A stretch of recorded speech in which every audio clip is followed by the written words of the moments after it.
AP Radio 105.7.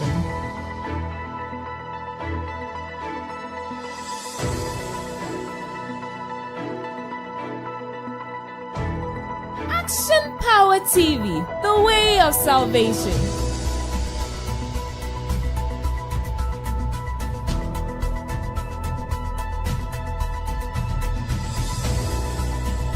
You're listening to AP Radio.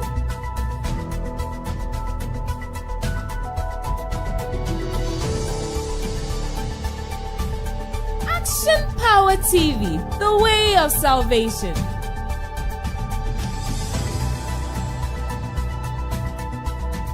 AP Radio 105.7.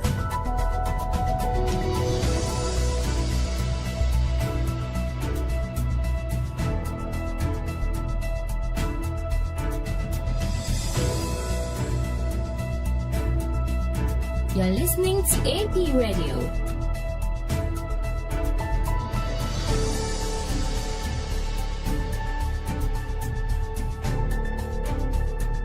Action Power TV, the way of salvation.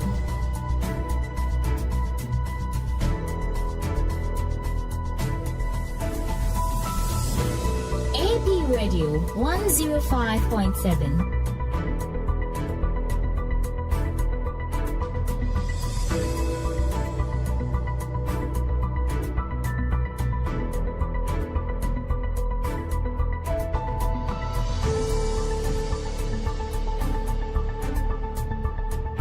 You're listening to AP Radio.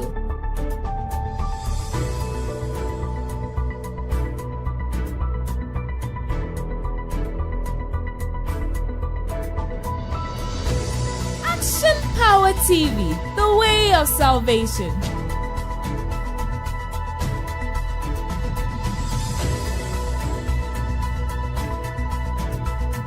AP Radio 105.7.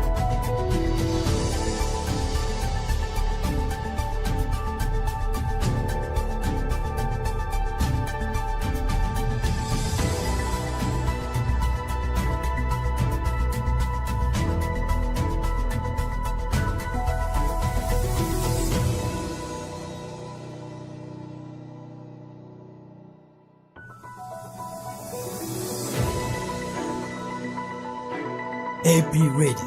105.7.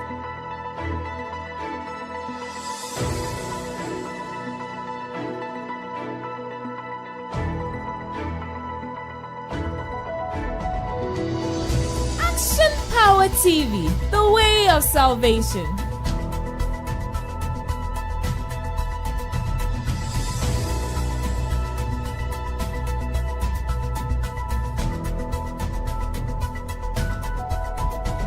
AP Radio 105.7.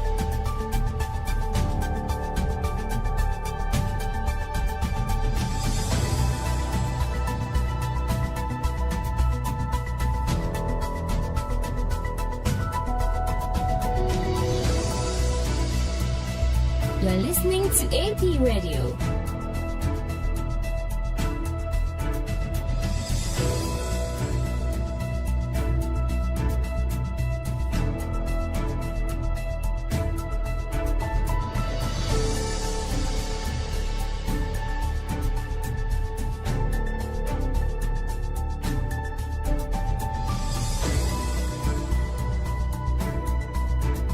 AP Radio 105.7.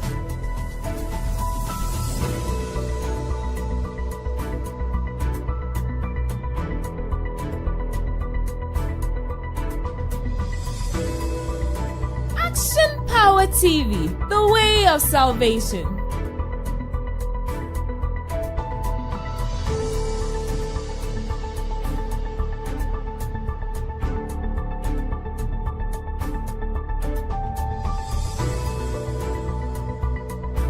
You're listening to AP Radio.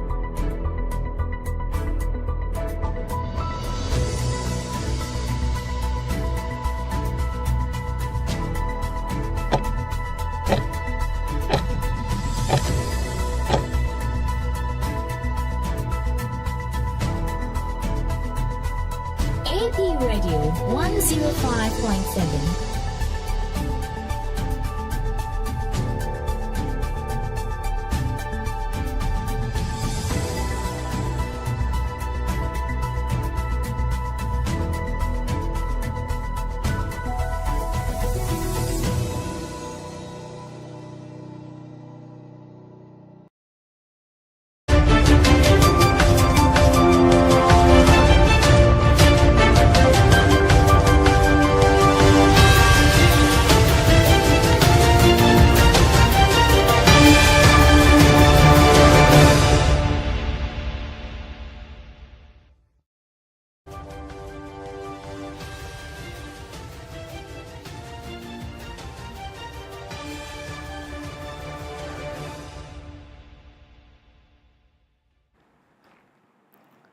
Yamamunyina mwado anyubre ba APTV and AP Radio 105.7 kasafiri so yabwabwa ansam hodwano ananyumre yadeba somo say no nsia premu kasebo na uko news.apmediagh.com ansamo aye babenya bi akenkan sanso na Facebook and YouTube APTV GH TikTok Instagram na X and fidie ni AP Media _GH awetumi ene yedi nkita ho anyumran sam no de ebedi mu akotene bi ene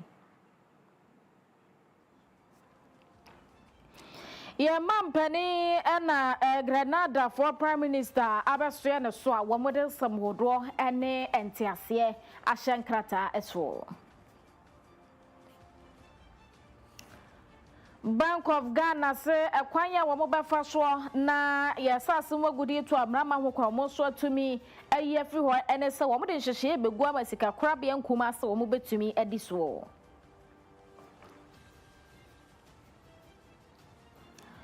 Oswafo a wohwe enyina mahode nsam so say IPP deals ya wo mo aye kwaya ne foforo no wo se yatumi aboa mo man Ghana $300 million ne yaje si ho America mampani Donald Trump so ase one Russia mampani Putin ekohia biem no mahwese ntokwa ekoso e wo mo ne Ukraine tem no ebetumi abrasie afoforo bi ka ho na yaboaboa no se no siabrebo kase ba mede ebesombo mede ene boss lady Afia Kyem Agyemang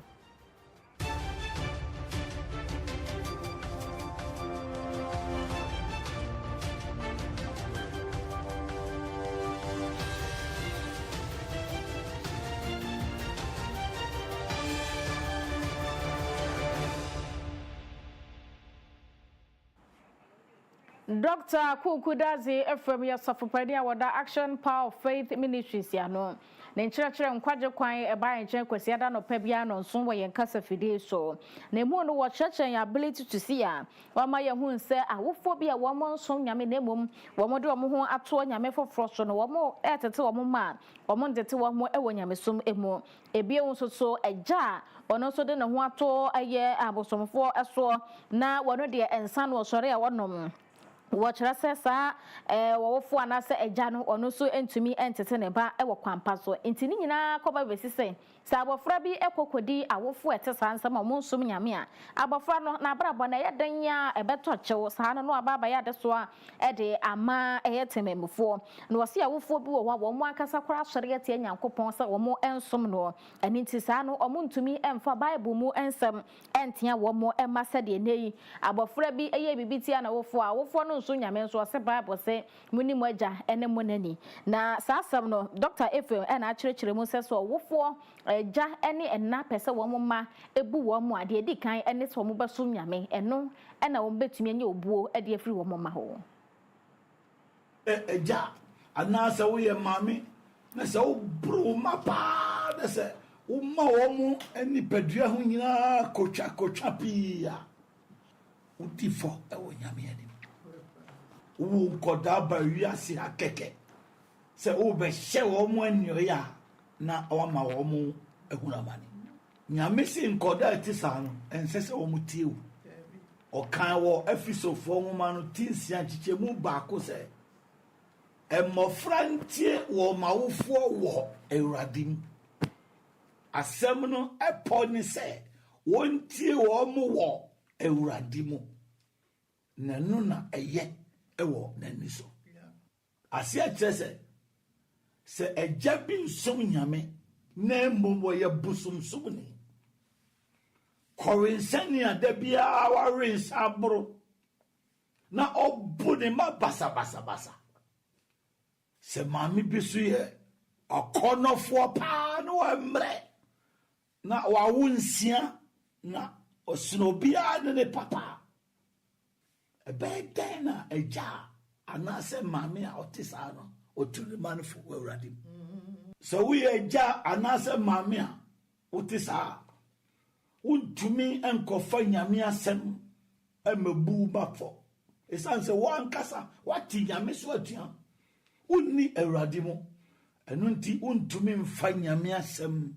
ntia wo ba ɛnti sɛ awofoɔ binom nni Awurade mu na mmom wɔyɛ abɛifoɔ ne bɛmbonsamfoɔ a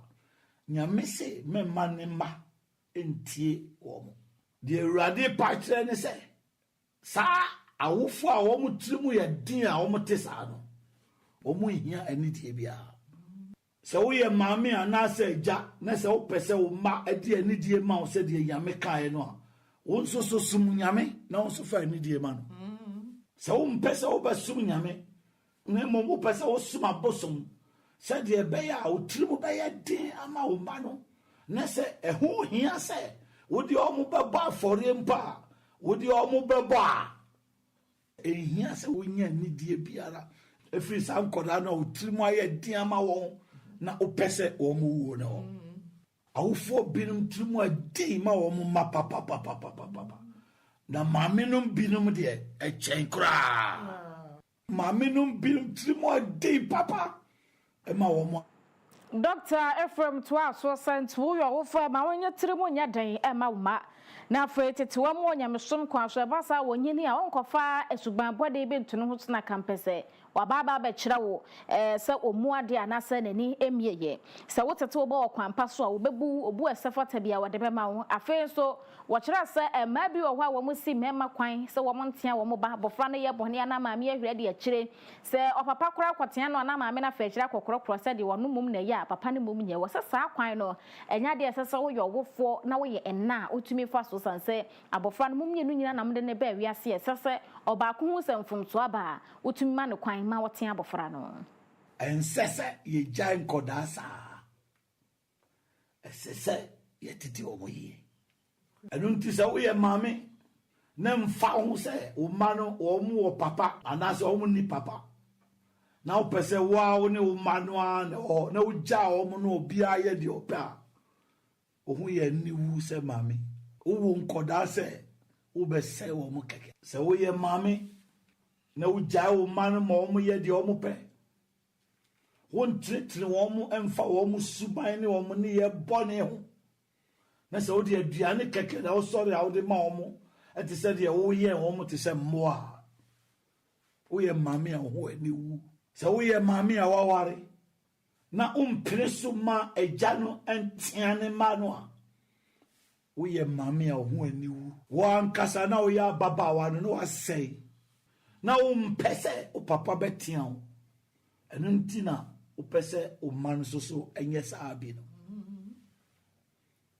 wo tete nkɔda a wɔn yɛ tuatewfo a wɔn nni ntete biara ɛnyɛ wo nko na wo nkɔda no gye adɛnti na wosi agya no kwan sɛ ma ɔntea ɔno ankasa ne ba nkɔda a ti saa no wɔn bɛnyini abɛyɛ te sɛ wɔn maame nipa a yɛantete wɔn.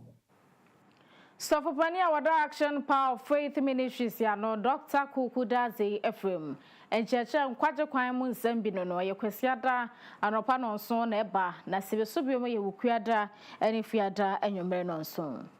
afei Grenada Prime Minister Deken Michel aba Omega na ha eno ada no obeduru ya wakwa ye mampani atena ye ene no akodi enkomo na enkomo twetwe ni mu no mo hwese amaye mienu sabetumi akwa mansa ba na enya so emfaso na oba ye no wo mo eye bibia ewie ye na fei wo mo sado wo nsa ehye entiasia pam bi ase a kire se Ghana nesefo bi ebetumi akọ Grenada eman no mu no makwa akọbo wo mo apomodin ensemuti mampani kire se ya nesefo dodo no na ewie suku a ye nyamfa wo mo ento ayasabia bi mo nkwa ye adwuma ne senti wo mo betumi di bia kwa amanhodo so e bi te se Grenada yi a ye ne wo mo akwantiase emu no mo akwa ye adwuma se be ye no so betumi abo ama omon so so apomodin mu adwumayefo a ho akwa atwea ma wo mo no wo mo betumi anya dodo no afiri ho na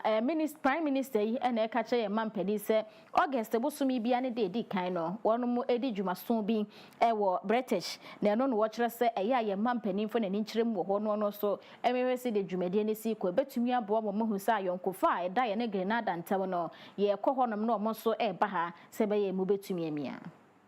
Continental Free Trade Area, and that was a very historic trade agreement that was signed, and so far more than 50 countries have ratified it, and so it allows us to export duty-free and tariff-free into each other's markets, and I believe it becomes an opportunity for African and Caribbean businesses to invest together to take advantage of a 1.3 billion population market and with a GDP of more than 3 trillion. And so we must find ways and means of bringing the two business communities together to create further investments. And so we're happy to welcome you, and we always welcome your visits, and I look forward to the opportunity to pay a visit back to Grenada in order that we cement the relationship even further. So you're welcome again. Thank you very much, Your Excellency, and good morning to you and your esteemed delegation, members of the media. It's a profound honor, and one that is also personal to me. I should start by telling Your Excellency that in July at the Afrexim Bank conference, I revealed my DNA ancestry tracing on my maternal side, and it was traced to the Akan people of Ghana. Yes. So I think I could say the Akoba that was that was given to me yesterday, I think is a reflection of the homecoming that is deeply personal to me, but I think anecdotal to Grenada and the Caribbean. I'm not so sure the veracity of it, but I'm told 75% of the population of Grenada can trace its ancestry to Ghana. So I think for us, the very first African country I visited was Ghana. And I think, in a sense, it's a natural aligning of the stars, and as you say, of the deliberate use of the ocean as a bridge to make sure that we in the Caribbean can reconnect in a deliberate way with our roots, both politically, socially, culturally, and importantly, economically as well. Because oftentimes, while we welcome the conversations and the meeting, we recognize the importance of trade, because it's trade that, in fact, led to the dark Middle Passage, the transatlantic slave trade. But obviously, we want to be able to trade and grow economies and make sure citizens benefit from a trade that is progressive, that is deliberate, and looks after the well-being for citizens. So I want to express my deep appreciation for hosting me and my delegation. I appreciate you just came from China. It's an incredibly long way. And so for you to make time in your schedule to accommodate this visit is deeply appreciated. Ghana mampani on Prime Minister Free Grenada Ebaha Deken Michel and a woman eshiamu komodidi mu hwese kitahudi eda yene omontabano ebetumi emia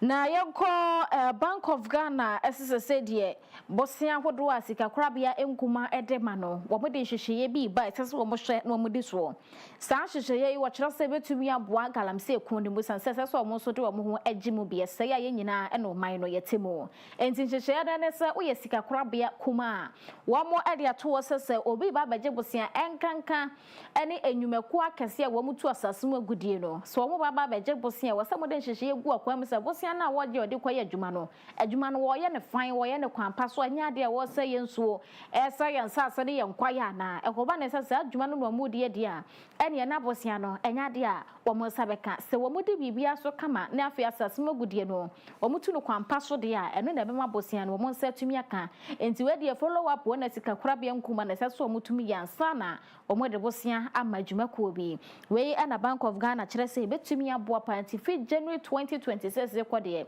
san hyehyɛ we wo di gu akwa mu a esese sika korabia nkuma wo nti di so kete na eboa yen maame Matilda Asante wono ene gina Bank of Ghana no na mu ede sansam mudo nyina etodwa. We're seeing that even corporates are beginning to be judged not just by their bottom line. You're judged beyond your bottom line. People look at the impact of your investment. So while we have these conversations, I want us to be guided by those and to see how we can impact profit, but also impact social. Second Deputy Edema Bank of Ghana Matilda Asante wono na eche so mo de nhihye egu akwambo betumi aboa wo galamse kun ho emu. Na ewa pomodin ensemble no National Vaccine Institute wo said to me aka $50 million aban se wo jemu ede ama wo mo sebe ye betumi abo ma yenso ye nnuro hu nsam ye nnuro ye no e betumi egina ne naso e mampani His Excellency John Dramani Mahama ene ri tu dwa wa bra na Ghana Vaccine Manufacturing Investment Forum e koso won kan pumpuni mantem wo se sa $50 million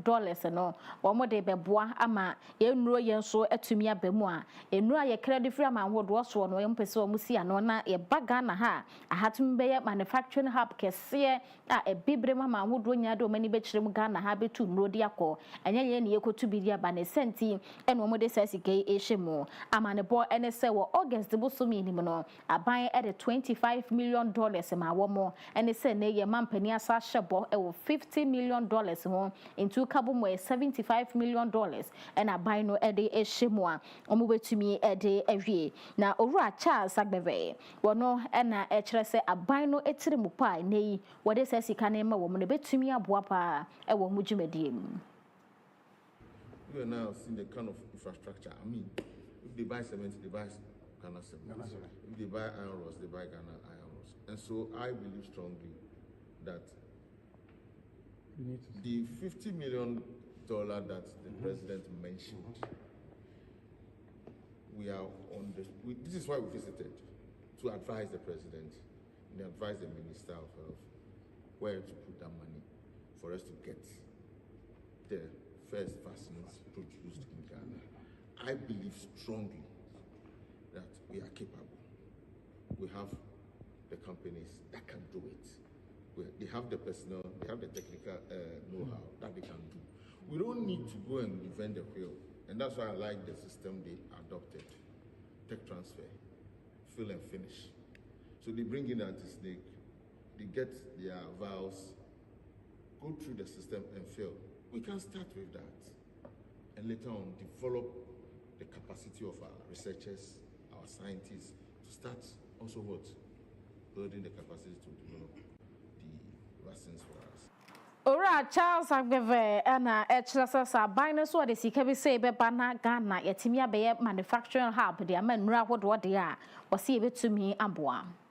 Na ewa pomodin ensemo no ano Ghana Association of Certified Registered Anesthetists for and wo mo kyerese wo mo ehye Medical and Dental Council for ase nanso so do ba bi o mo hye no ompeso ye yi o mu firi ho na so mo ankasa be de wo mo hu wosenso ye bema wo mo apomodin aso ye ne madwumakuo kase ba ko no makɔhye o mase a wo kyerese nke betumi aboa na mo nyina so no nie wo mo se MDC for pese wo mo ka wo mo ehye Medical and Dental Council for no aso mo ka anesthetists for no ahye bibi ni e betumi aboa ma wo mu dwumadie no apeja na MDC for etumi epo agu emu ba ko ene se na nsentem nie wase wo mo pese wo mo yi bachelor wo madisua no a wo mo je ne Bachelor of Science in Anesthesia no wo mo pese wo mo yi free ho no mo do mo ko share Bachelor of Science in Physician Assistant assistant no mo say da bi wo mo dwumadi a wo mo die no edanso e de free physician assistant for no efam nti sa no se wo yi wo mo bachelor na fo na do makwa akwhye PA fo de no a enya de betumi ayeye ne nyina mu no mo atena se hu se MDC fo no ka wo mo hyepa ne senti e na wo mo hwe ni mo se enkampanifo a ka bi wo mu e wo yapomodin aso ye mu no e betumi ahwe na wayi wo mo e de free medical and dental council for ase e do makwhye be fofo mo gide se betumi aboa ama anesthetists for so wo mo dwumadi atumi akonanim.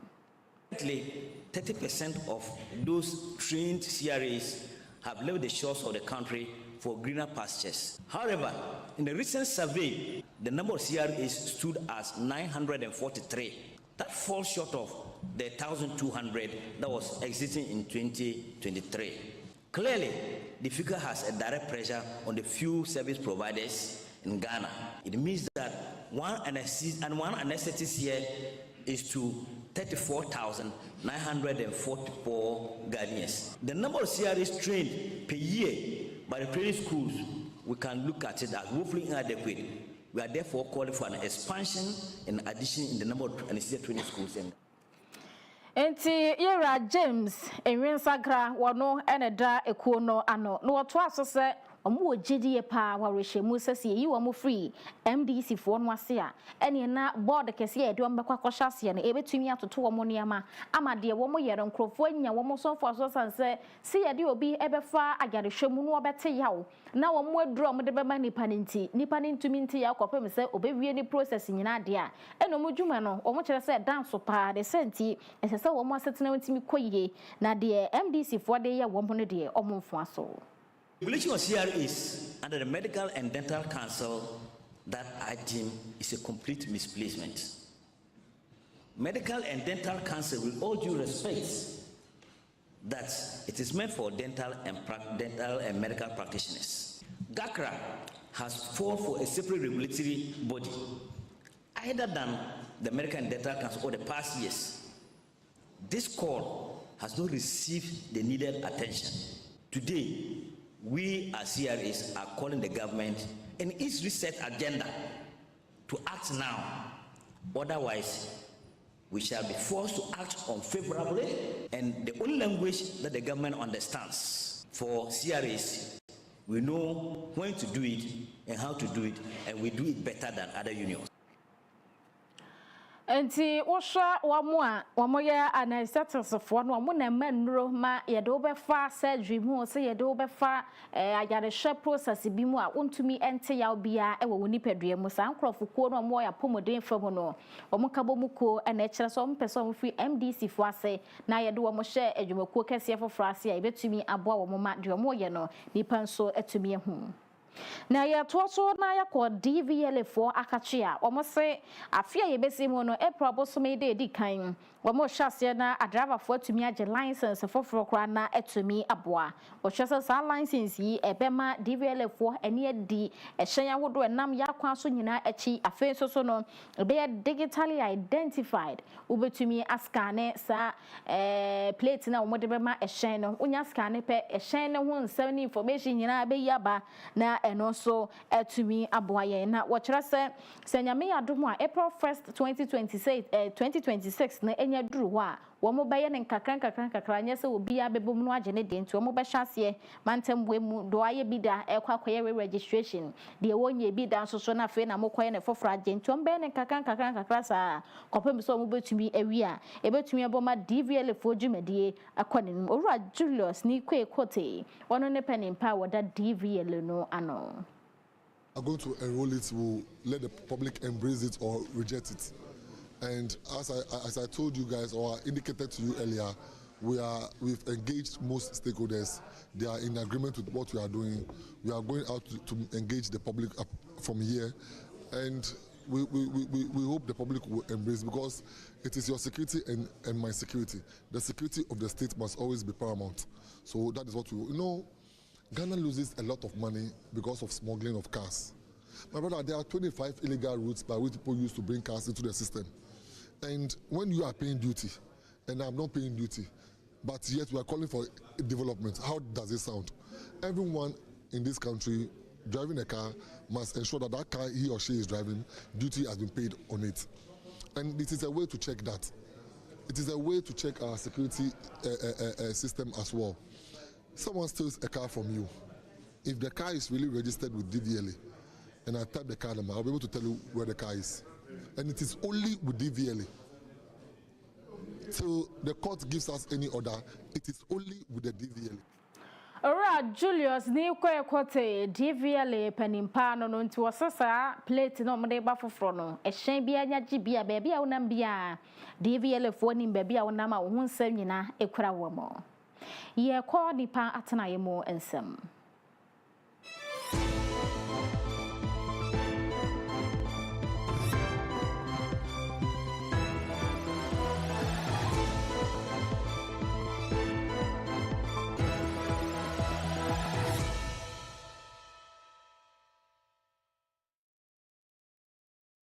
This segment is brought to you by King's Home Studios. As your yansa seni obade niama wode adom yeso mecha last ministry no eso mo bo mo homodin bia se galamse no omo betumi aboako na yayi afri ho ne santi na ekwaku ahodo a wo mo bo abie National Anti-Illegal Mining Operation Secretariat twanti asa 9 mosefo na fe Blue Water Gas for ne kabo mu omodo mani kire mu e wo manye po ye ne atoye fam Eastern and Western region no wo mo call ho no galamse no mo kwohwe to ase no amane bone se excavators makoma ko domienu 12 and womonsa atumi aka aniama ahodo mfidi a asase megudie to amrama ho kwan galansefo ne didi dwuma nyine so omatumi ajeje bebre dade wo kire mu e wabra mo friends ntwerefo enhia mudie eye de odin kita ho de ma asuye a ehwe yen sase eso madam ama mawusi the Ovidebin area. For excavators, we've got about 12 of them. Motorbikes, we've picked about 5 motorbikes, 4 excavator batteries, some computer monitors, heavy duty water pumps, 2 of them, several fuel drums. And last week, the minister had mentioned the issue of the fuel drums, and it's a conversation that we are having with the NPA on how to tackle this fuel trade that is also going to use the word again, fueling the illegal mining activities.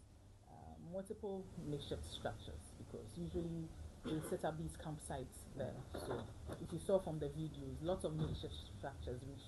were destroyed. 24 pumping machines, 20 chunk fans, almost all of them were burnt. Actually, all of them were burnt.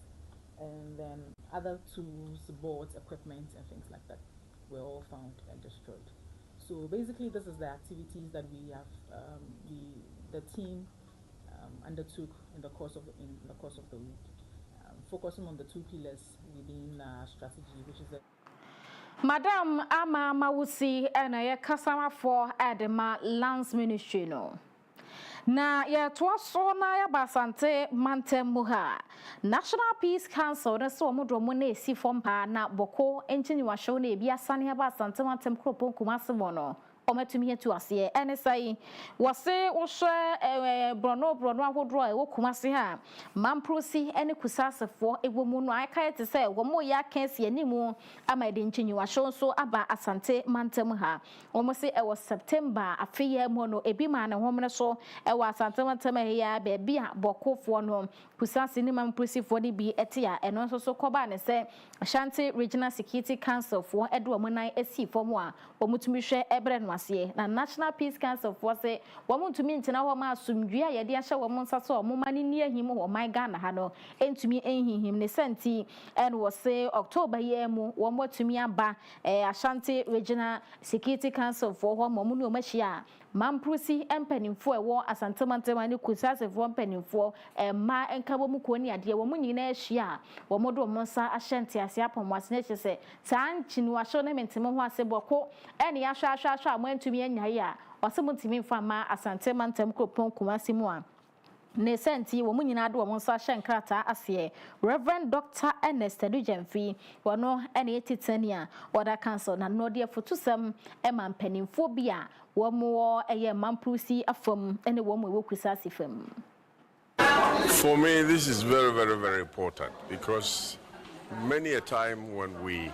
are dealing with issues of this nature, it's the men that we call. But I tell you, the women also have a role to play in the matter. After all, their husbands are the ones who are in the war front. Their children are there. And they also suffer when things are destroyed. When husbands are killed, they take responsibility for their homes and their children, and it becomes very difficult for them.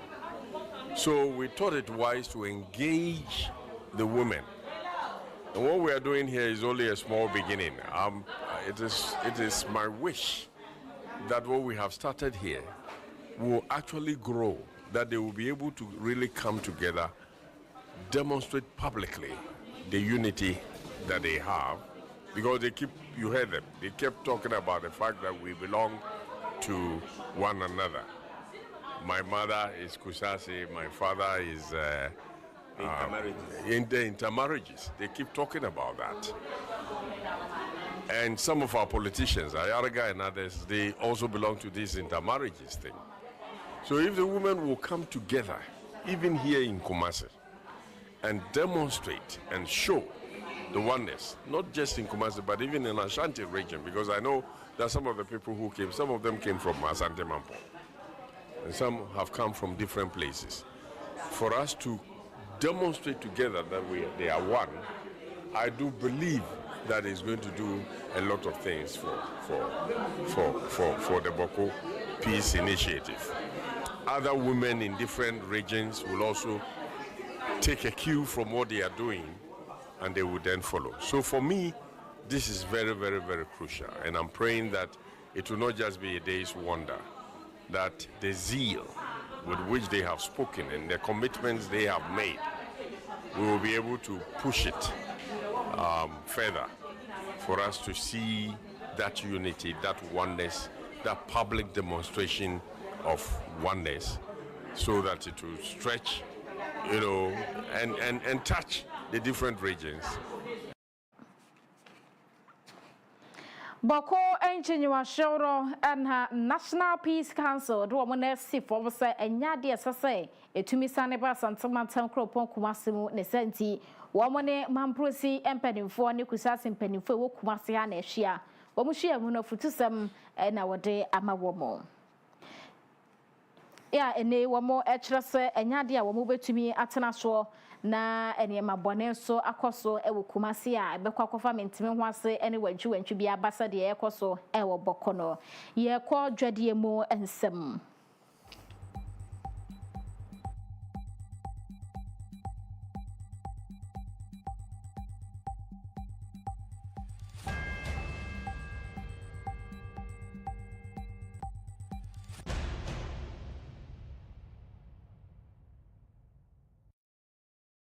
This segment is brought to you by Tizo Aluwex.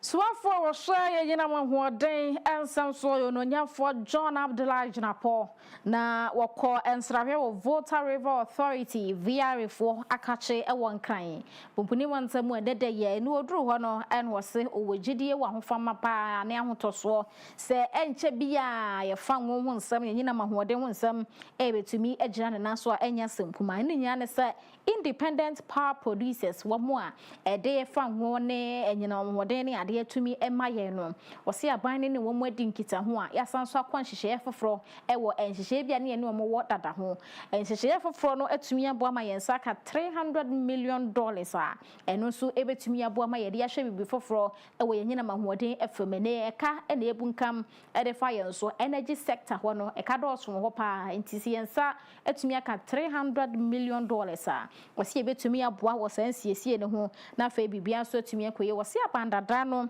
anya ne ntutu ye emum wo hyase senka wo boa amane amatinye gina de ne so mantumi anwie ene se NDC fo aba wo mode mbe bibia fenkyem na aboa ye ntimamufo nti wo mo hyase a wo mode wo nsa ye ne me betumi aboa ye ne se wo nsa ka $300 million ya ebe boa ye ama ye nyina mahoden sem so atumi agina the IPPs, and based on the numbers I'm seeing, I'm confident that we can save a lot of money And so far, what the IPP renegotiating team has done tells me that we are saving about $300 million from the IPPs. The previous administration did their bit. We've also come to improve on it, and that is what we ought to be doing. It's not always about politics. Let's sometimes put the nation's interest first. If we do it for Ghana. And so I don't care your political affiliation as you sit here. In 4 years' time, you will determine what happens.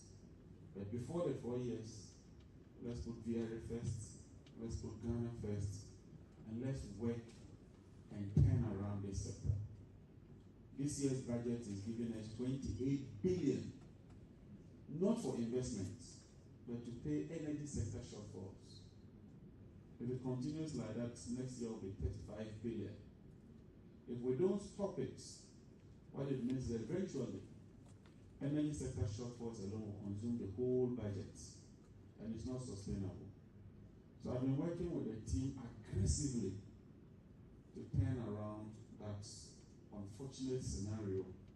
so that eventually we can win the energy sector of the national budget. And from what we are paying, from the revenues we are generating, from the improvements that we are making, I can see that there's light at the end of the tunnel, even though there's more to be done. My final Odonyamfo John Abdullah Jinapo na Swafo a wohwe yanyina mahoden ensab so nti wo montoto ye wo matumi aye na aboa ma yanyina mahoden fam enema so etumi akoyi ye ko amanhodo so ensam.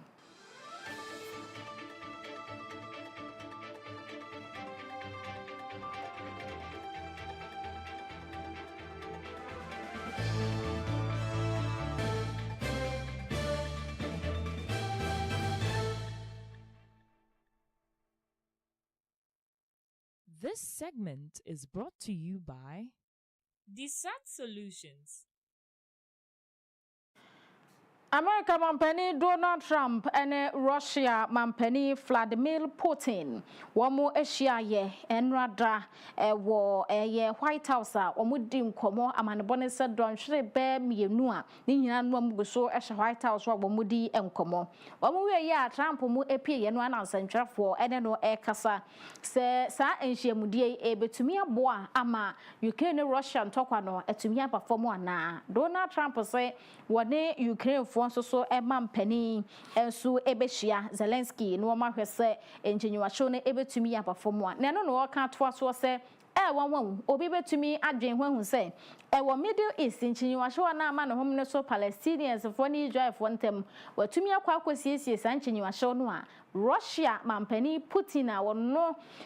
Donald Trump ene netesa baako wone ne ye wana anya asem kuma wamumom ntokwa ne de ntumi mras nti wose wode na besi fom pa no no akasa na danfo ben no ho ntokwa no ntimi ma ne nkofo mo a ba bi fofo no betumi ma na kwa na oso obehwe se Ukraine and Russia ntokwa no ebeba fom. I thought it was a very good phone call. I thought very productive. But I'll be meeting with President Putin and we'll make a determination. Tomorrow I'm meeting with President Zelensky and I'll be telling him about the call. We're going to be meeting in Hungary. Viktor Orban is going to be hosting, and it's really something that's time. Last week, over 7,000 people were killed. That's ridiculous. America Mampani Donald Trump no and was so obehwe ama asumdwe aba Zelensky na free Putin ntem na amami enu so ometumi agye wo ma home afiri na nipa we na yakobombe baabi ne akoyese no ni nyina ano atumi abrase abusua yankase no aha ene brema ye kwan ma ye de asie bo amoje ebreti ye baabi bia mo bi anyame enhira mu nyina akọ news.apmediagh.com ya boabo ansam dodro no ano wo kwa betumi akokenkan bi sanso ena Facebook and YouTube ye APTVGH TikTok, Instagram, na X fidini APmedia_GH over to me any edin kids and who social media platforms are who do nyina eso. Yeah, what are the anchor? Happy birthday to Afia. Kwaku Junior Tagmo and a say wish Afia a happy birthday Emmanuel he no more or sing Yankupon shell per Afia and now would ye and may be a puno be a mototo emana Yamisha no emu so or say I can see a compromise or a casepa Kwaku Junior Tagmo in your he and was say happy birthday to Afia. And you run on Siakasi, boy, was song for boss lady, Afia Kyem, Agyemang, and I made ever some more award, King Kyem, na ye economic house, and if you had done a sentinel, so Dr. Kukudazi, if women in church, and Quajaquine, Sibisubium Besaba Waquem, Wintian, Wajebre, now also what to me at TB. Now, all boy, Bomachidom was there, shooter. Was there a sharpshooter, no one Tony more, our better more, and no one Kenyana, a boa macasia, what a daddy, ya de Bawakwe, Madame was say, I'm a mo, any shade.